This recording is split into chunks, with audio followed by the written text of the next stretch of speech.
नोएडा स्थित मारवा स्टूडियो में Hope Be Lit and What Now Foundation ने anti cyber harassment and bullying विषय पर परिचर्चा का आयोजन किया।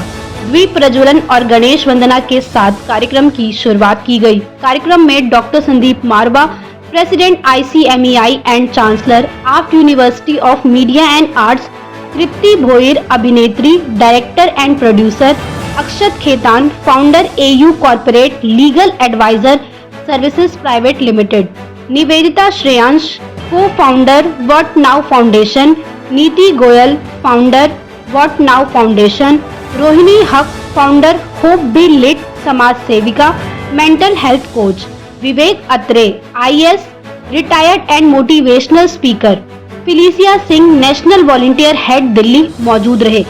Doctor Sandeep Marwah, president ICMEI and chancellor AAFT university of media and arts ने सभी लोगों का शुक्रिया किया और कहा, आज के डिजिटल दौर में साइबर क्राइम बढ़ते ही जा रहे हैं। लोगों को इसके बारे में पता होना चाहिए और इससे कैसे बच सकते हैं, इस विषय पर ध्यान देना चाहिए।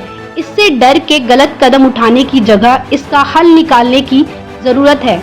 वहां मौजूदा अतिथिगण ने भी स्टूडेंट्स को साइबर क्राइम के बारे में जागरूक किया और साइबर क्राइम से कैसे लड़ा जाए उसका तरीका बताया। कार्यक्रम में प्रश्न उत्तर का सत्र रखा गया, जिसमें स्टूडेंट्स ने अपने साथ हुए साइबर क्राइम के बारे में बताया और उससे कैसे बचाव करना है इसको समझा। कार्यक्रम में डॉक्टर संदीप मारवा द्वारा उपस्थित अतिथिगण को मोमेंटो देकर सम्मानित किया गया। साथ ही अन्य लोगों को सर्टिफिकेट दिया गया।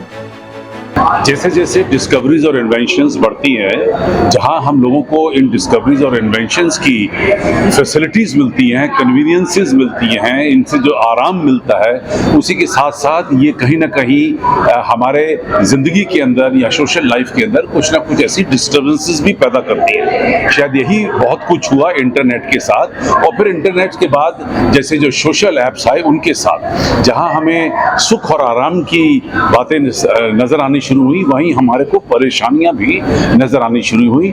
और जब लोग इन परेशानियों से हताश होता है तो वो इनको अपने तक सीमित रख लेता है और उसी में घुल घुल के मरना शुरू कर देता है। आज के इस साइबर क्राइम और साइबर बुलिंग के इस पूरे वार्तालाप, इस सेशन का सबसे बड़ा तात्पर्य यही था कि मारवा स्टूडियो के इस प्रांगण में और AFT के इस स्टूडेंट्स के साथ हम लोग उन्हें ये बताना चाहते हैं कि आप इन तमाम बुलिंग से मत डरिए, सामने आइए, खुल के इसकी कंप्लेंट करिए।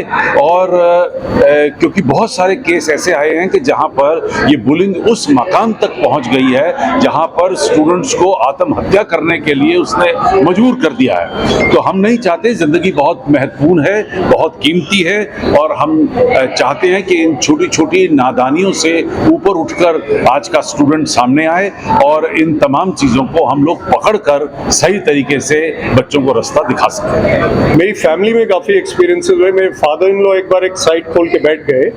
मैं बोला ये UK गवर्नमेंट से मुझे ऑफर आया, तो मैंने उनको दिखाया, सर आप देखो कि ये लोगो जो UK गवर्नमेंट का दिखा रहे हैं ये UK गवर्नमेंट का नहीं हो सकता, और UK की कोई गवर्नमेंट ऐसे नाम नहीं है, द यूनाइटेड किंगडम।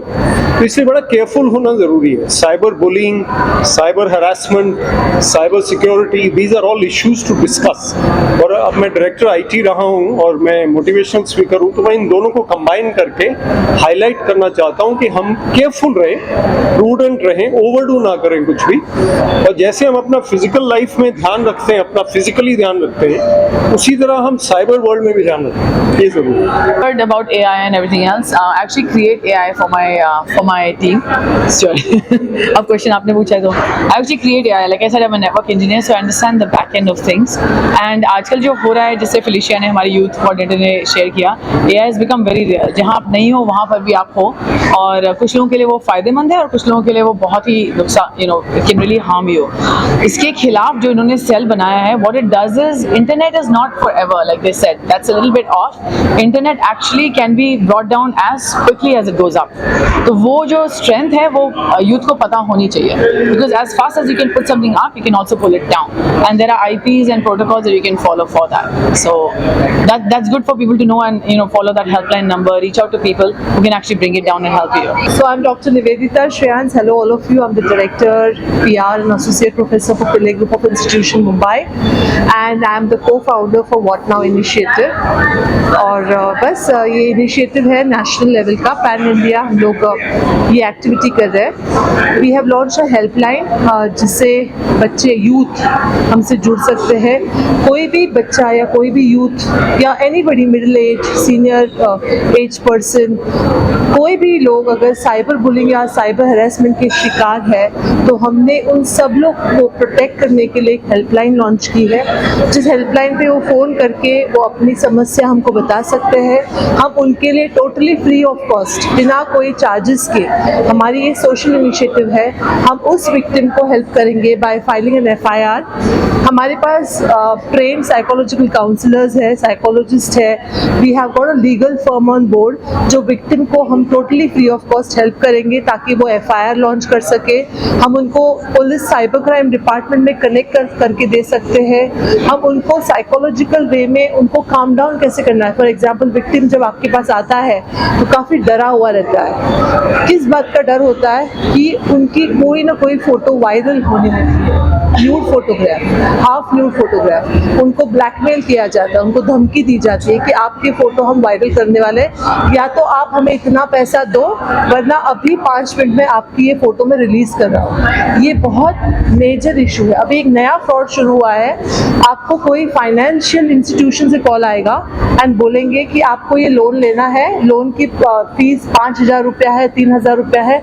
अगर आप ये नहीं भरेंगे तो हम अभी आपकी वीडियो हम वायरल करने वाले और सब जगह आपका फोटोज लीक करने वाले.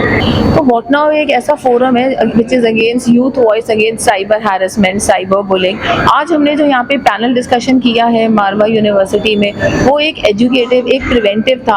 आज हम SOS सिचुएशन पे तब पहुँचते हैं जब हम प्रिवेंटिव मेजर्स नहीं लेते, हम अपने सोशल मीडिया को प्रोटेक्ट नहीं करते, अपनी प्राइवेसी सेटिंग्स नहीं करते. आज हमें ये समझना होगा कि हम ही अपने इंस्टाग्राम, अपने फेसबुक के प्रोडक्ट हैं and our own information is being sold on those platforms. आज हम कुछ भी लोड करते हैं, later we may delete it, but वो वर्ल्ड में किसी ना किसी सर्वर पे जरूर सेव्ड है and that is a very very big problem. Internet never forgives, never forgets. तो हमें इस बात में ध्यान रखते हुए we have to prevent ourselves from cyber frauds, from cyber crime, from cyber harassment. हम लोग आजकल इतने ज़्यादा टाइम बिताते हैं सोशल मीडिया पे, पर हमने उसके लिए कोई प्रिवेंटिव मेजर्स नहीं लिए हैं कि how can we save ourselves from all these issues. मेरा नाम अक्षत खेतान है. AU corporate advisory in legal services के नाम से हम मुंबई में एक लीगल और कॉर्पोरेट एडवाइजरी फर्म चला रहे हैं जो पैन इंडिया लोगों को कानूनी और कॉर्पोरेट मदद देती है. व्हाट नाउ इस संस्था के साथ में हमने पार्टनरशिप की है साइबर बुलिंग और साइबर हैरेसमेंट के ऊपर क्या लीगल क्षेत्र का कंट्रीब्यूशन होना चाहिए. सन 2000 में information and technology act Bharat देश में आया और 2023 में data prevention and data privacy act आया. लेकिन आज भी साइबर बुलिंग और साइबर हैरेसमेंट कोविड की तरह एक पैंडेमिक होते हुए भी इसके ऊपर कोई स्पेसिफिक कानून नहीं है और इस स्पेसिफिक कानून की भारत देश के नागरिकों को सख्त आवश्यकता है. इसके लिए AU corporate advisory in legal services what's now के साथ में जुड़ करके एक व्हाइट पेपर तैयार कर रही है जो कि ministry of law and justice, ministry of women and child development and ministry of electronics and information technology को दिया जाएगा ताकि इस देश में एक प्रॉपर तरीके से यूनिफाइड कानून आ सके. मैं मराठी इंडस्ट्री से हूँ. मैं प्रोड्यूसर, एक्टर, डायरेक्टर और राइटर हूँ और सोशल वर्कर हूँ. मेरी एक NGO का नाम है शेल्टर फाउंडेशन जो महाराष्ट्र में काम करता है आदिवासी औरतों के लिए. साइबर बुलिंग को लेकर किस तरह से लोग बचे, क्या आप सजेशन देना चाहेंगे? किस तरह से बचे? बचना है तो इन्फॉर्मेशन देना बंद करो. और मुझे ऐसा लग रहा है जैसे एक्चुअली सर ने बताया था, मारवा सर ने, कि हम अपनी इंफॉर्मेशन देते हैं, या एक मैम ने बताया था कि अगर आपके कोई बॉयफ्रेंड हो या कुछ भी हो, यानी अगर उसने कुछ ऐसे दिखा दिया तो मुझे कुछ दिखाना चाहिए. न्यूडिटी जो है वो बहुत प्राइवेट चीज़ है. मुझे ऐसा लग रहा है कि उसके लिए बहकावे में नहीं आना चाहिए किसी के, और अपने आप को कहीं एक्सपोज ना करें. जैसे 1000 बार उन्होंने बताया कि इंटरनेट जो है वो ऐसी चीज़ है कि जो आपके लिए वरदान भी हो सकता है लेकिन शाप भी हो सकता है.